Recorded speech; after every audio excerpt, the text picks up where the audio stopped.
Good afternoon, everybody. I would like to thank West for giving me an opportunity to speak on this occasion. I would also like to thank Dr. Sundarajan for the nice introduction. Today, in today's topic, I am going to briefly touch upon the structural analysis of aero engine critical components, and also I will be speaking from my experience on various facets of importance which a structural engineer has to address for achieving reliable and safe designs.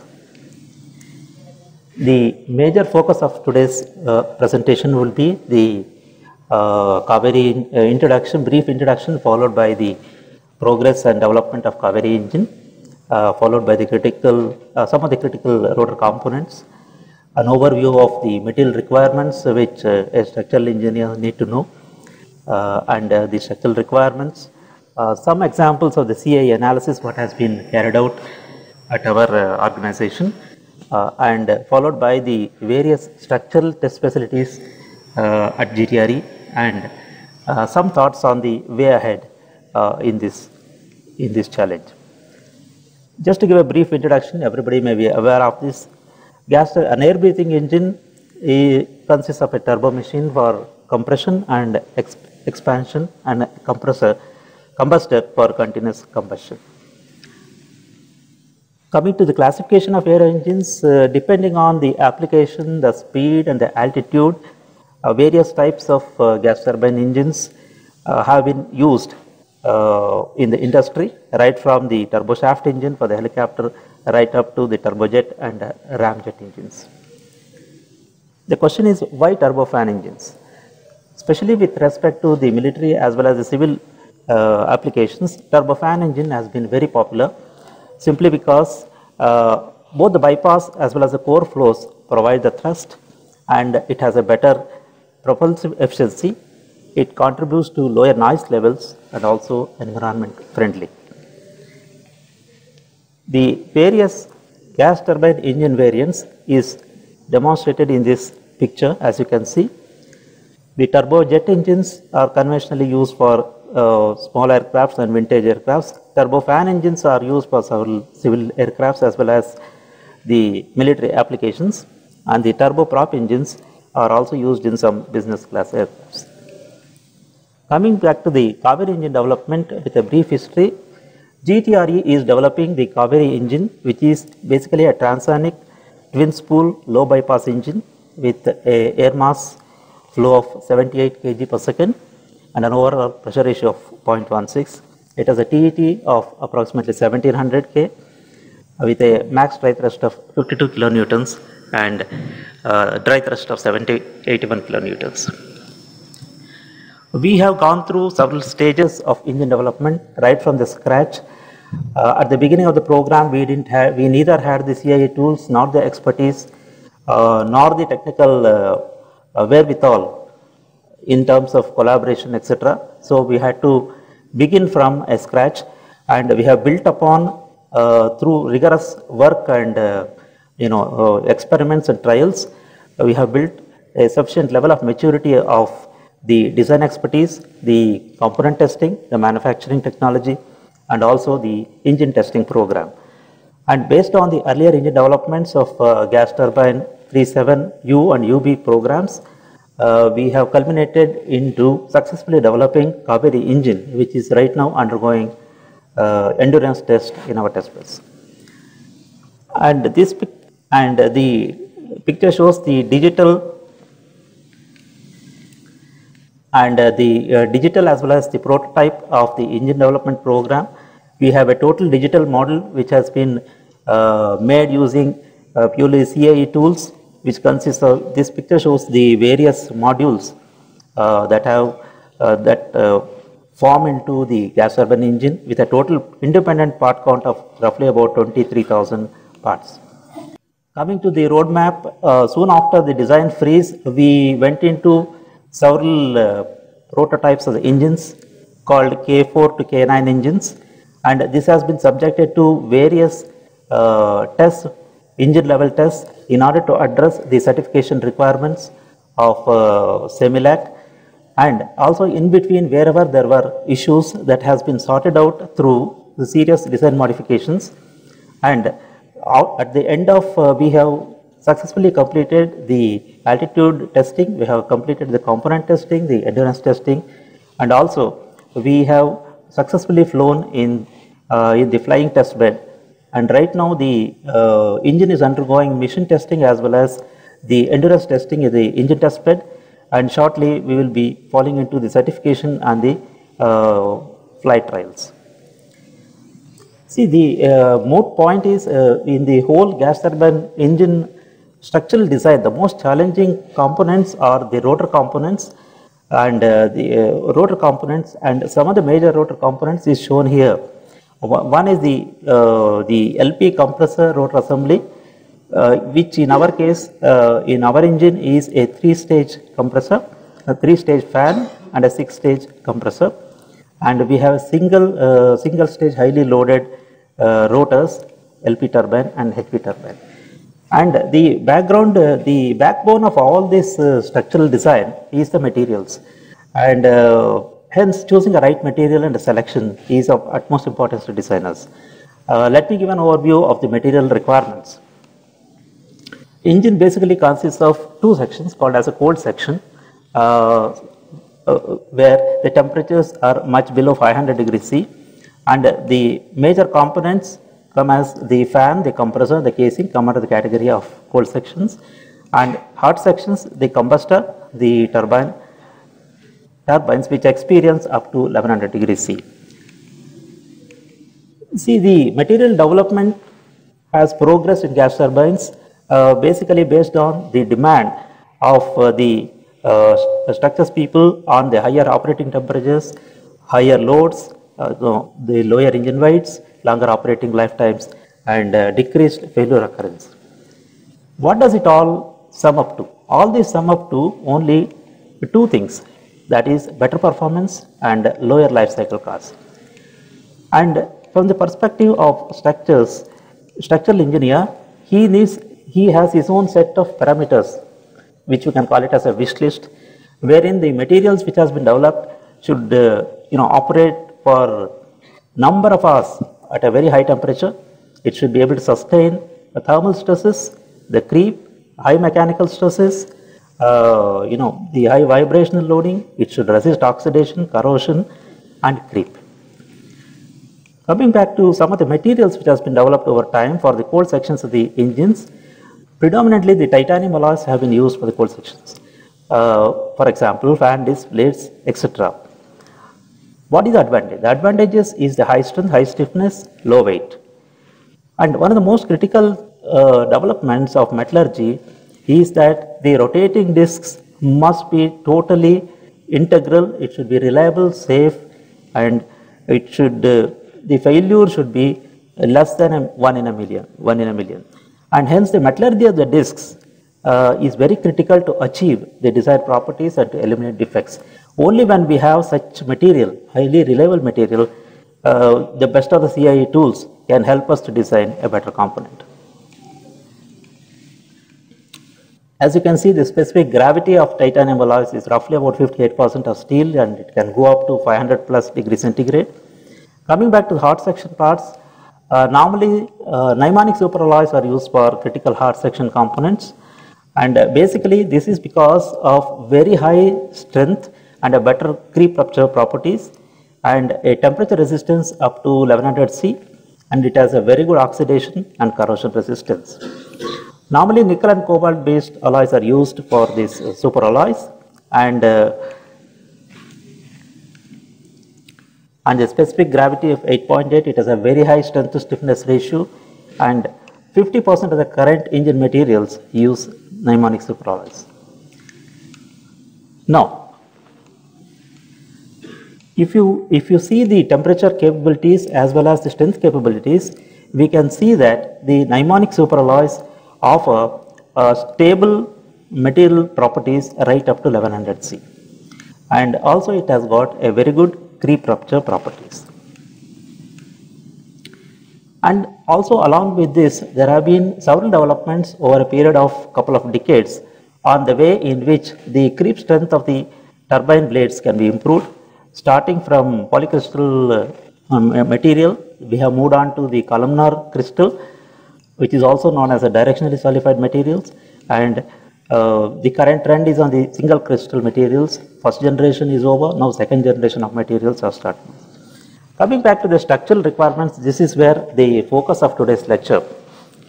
See, basically the structural requirements derive its parameters from two things. One is the mill specification and one is the engine specifications. Mill specifications is general in nature and it provides a framework and a guideline for the mechanical engineer to work for the reliable and safe engine designs. Whereas the engine specification calls for the uniqueness in the design which you have to build in, which vary from engine to engine. We cannot simply copy one design from another engine and replicate it, because engine specified requirements are unique and challenging. Now, as a structural engineer, the fundamental objective of any design is the design against failures. So, for example, the failure effects are regulated by designing an inverse relationship between severity of failure and the frequency of occurrence. The moot point I want to say here is, see, the critical class 1 parts the failure of them results in catastrophic failures. What does it mean? It means it is very hazardous. It may implicate in the failure of the power plant, and it can also result in the loss of the aircraft itself. For example, a disc burst can result in the loss of power plant as well as the engine, aircraft. Hence, we must design such that it is extremely improbable that such a situation should occur during the full service life of the engine and the aircraft. And we also have to design the class 2 critical parts, wherein the probability of failure is improbable with a reduced adversity. And hence, we should neither confuse, and also the guidelines of either MIL or FAA, etc. We should, as a structural engineer, it is very important that we should neither confuse the compliance to the specifications that the components are safe, and the non-compliance to be unsafe designs. So everything has to be proved and validated by testing. Testing is the way to design these parts. And also there is no such thing called an isolated failure event. Every failure has to be investigated thoroughly to the root of the problem, and it has to be rectified. And the rotating components have got a multidisciplinary and multi-axial loads which are acting on these components, which operate at the extreme conditions of temperature, the stresses, where the built-in margins of safety or the scope for error is the least. And also these engines, military engines, are especially subjected to the additional certification requirements of maneuver loads, one blade off conditions, blade off loads, and also the buckling of several engine parts. This picture shows the CAD model of HP spool, high pressure spool assembly, wherein you can see six stages of compressor disc and a turbine disc. And the major failure modes in most of these rotor parts, put together, can be summarized as follows. The major thing is the failure, whether it's a LC failure or a HCF failure, and it can also fail. Some of the turbine rotors, for example, can fail under creep and stress rupture and overspeed failures. Let us look at the design of the disc. The rotating disc is the most important and the most critical rotor components and a challenge for the structural engineer. For example, if we look at the factors causing the disc failures, it can be two-way. It can be design based, it can be service based. The design based things can be controlled using CAE to an extent. For example, the low cycle fatigue, the high cycle fatigue, etc. Whereas the service based failures will show up at a later stage while the engine is undergoing the service. And hence, we need to be very careful while making the design choices and the design trade-offs, we should never compromise for the overall service conditions of these components for short-term benefits. Coming back to again the design requirements, see couple of design requirements shown on the below, the HCF, LCF, life, etc. are taken from just the mill guidelines, but that doesn't mean that you have to only stick to this, or you should never, your designs should not be inferior to this. Nothing like that. Every design is unique. So depending on, it is a matter of trade-off between what you achieve and what you are supposed to achieve. The real mantra of this CAE design for the structural engineers is only the reliability, number one, safety and structural integrity. We have to keep in mind only these three important parameters while designing. Coming back, I am going to show a couple of slides of whatever we have been carrying out at our establishments. Very briefly, I will be running through. The CAE analysis, it starts with the development of the CAD and FE models. Then, of course, the regular application of loads and boundary conditions. Then, for gas turbine engines, we have to go through an entire gamut of analysis, starting from rotordynamic analysis, thermal analysis, and stress analysis, and followed by the static response and the vibratory response, and structural integrity studies, and impact dynamics, and the contact analysis. Let me show you something. In our laboratory, we have got several computational facilities which has been augmented over a period of time, and a couple of upgrades are also available. I think this slide is slightly old, and wherein we have built in a 10 gigabit Ethernet backbone system, and it caters to over 200 seats all across UTRI campus. And we have over a period of time developed a wonderful computational lab wherein we have availability of several commercially available and multidisciplinary softwares which can help design our components. This picture shows the FE model of a fan bladed disc which has been modeled as an integral model, and this picture shows some of the results of the static analysis which has been carried out, a sectorial view and a full view. And also this this slide shows about the deformation and axial forces due to an FOD. So without the benefit of the CAE tools, it would have been impossible for us, despite our best engineering background, to understand the kind of the forces and the deformations that occur due to an impact. Similar is the case of the containment studies. For example, we have done two different designs. We started off with some rivet joints. We wanted to check the containment capability, and then you can see on the left side of the slide that it is no longer able to contain the blade release, whereas with the bolted joint, the blade is contained within the casing structure. So this kind of benefits you are going to have using advanced CAE tools. Coming back to the stress analysis, we using the present day tools, we are able to move from a 2D axisymmetric sort of a analysis to a much more detailed and much more sophisticated analysis of having 3D structure, 3D models built up, and with the kind of advances in elements and the computational facilities, we can also capture the kind of stress variation all across the stress rising features. This shows again another model of the compressor bladed disc and some of the results what we have obtained. Coming back to the design of the rotor blades, LP turbine blades, it is really it's a very rigorous exercise to carry out the analysis. A bit of sample analysis has been shown here. We have built in a 3D finite element model. A steady state heat transfer analysis has been carried out and the temperatures have been plotted. And similarly, the transient stress analysis also, transient heat transfer analysis is carried out. And the regions of concern while designing a blade is shown in this picture. The tip of the blades are generally susceptible to blade vibrations, and which has to be predicted by FE and which has to be substantiated through rigorous rig testing. And we have to identify the critical blade frequencies and the modes using Campbell diagrams.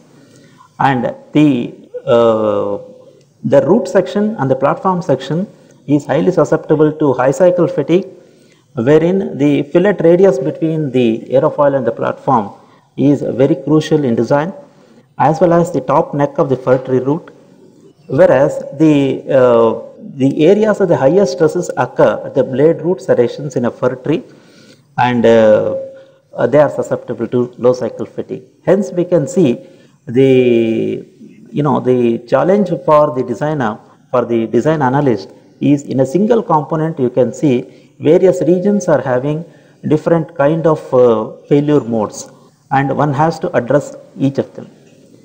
And this slide shows the details of some of the analysis which has been carried out, and the stress results which are obtained at various sections in the shaft, in the LPT rotor. And in order to identify the resonance zones, we need to do a rigorous vibration study, and we have to identify the regions where the resonances are likely to occur within the operating zones, and we have to modify these designs, blade designs, on an iterative basis in order to keep out of these resonance zones. And a similar exercise has been carried out for evaluation of the low cycle fatigue of the turbine disc as well as blade. As you can see, at the bolt location there is a fatigue life of 16,000 cycles. We normally recourse to Kaufman-Manson universal slope method, but we always substantiate this through dedicated specimen testing and component testing. We have got wonderful facilities for testing. We have a dedicated materials testing lab at Hyderabad, and we always recourse to the tested data in order to substantiate the designs. And one more important studies that is of crucial nature to the structural engineer is the integrity studies. Along with the normal operating loads and operating conditions, the engine may also encounter a situation wherein the during the engine maneuvers, additional loads and additional kinds of transient loads which appear onto the components. Hence, we have to address these by doing a rigorous CIE analysis. This picture shows the blade off condition. Blade off is another load which is being imposed on the shaft. This doesn't occur in the normal condition. In the event of an extreme failure where one blade above the platform is getting released from the disc rim, and what is the impact of that has been shown here. And it is very crucial to check all these extreme events of failures before you clear a component. And similarly for the shaft, the most crucial thing, along with the normal torque transmission is the buckling. See, the torsional buckling, and hence we have to do a dedicated analysis on the buckling factors, whether it fits the requirements or not. Otherwise, you have to go back and redesign your components. And another important aspect is the bolted joints. These are very crucial for the components to operate and efficiently work, and we need to take care of the best of the design best of the design routes in order to establish that nothing is amiss. And along with that, another important activity is especially with respect to the turbine rotors, turbine blades, is the creep analysis. And right now there are no easily available ready-made commercial codes for creep analysis. And so what we have done at our establishment is we have tried to develop our own codes which can take care of creep assessment. And we take recourse from the basic modeling.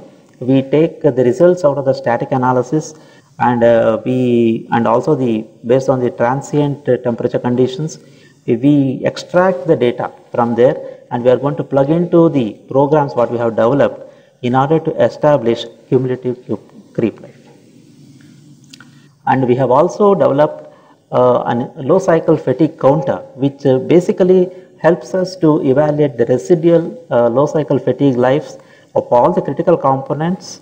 And for example, the data from the engine test beds are being routinely taken out through strain gauges and various other means. And we have developed a software for the cycle counting based on the rainflow counting methods and various other methods, and also based on various material properties.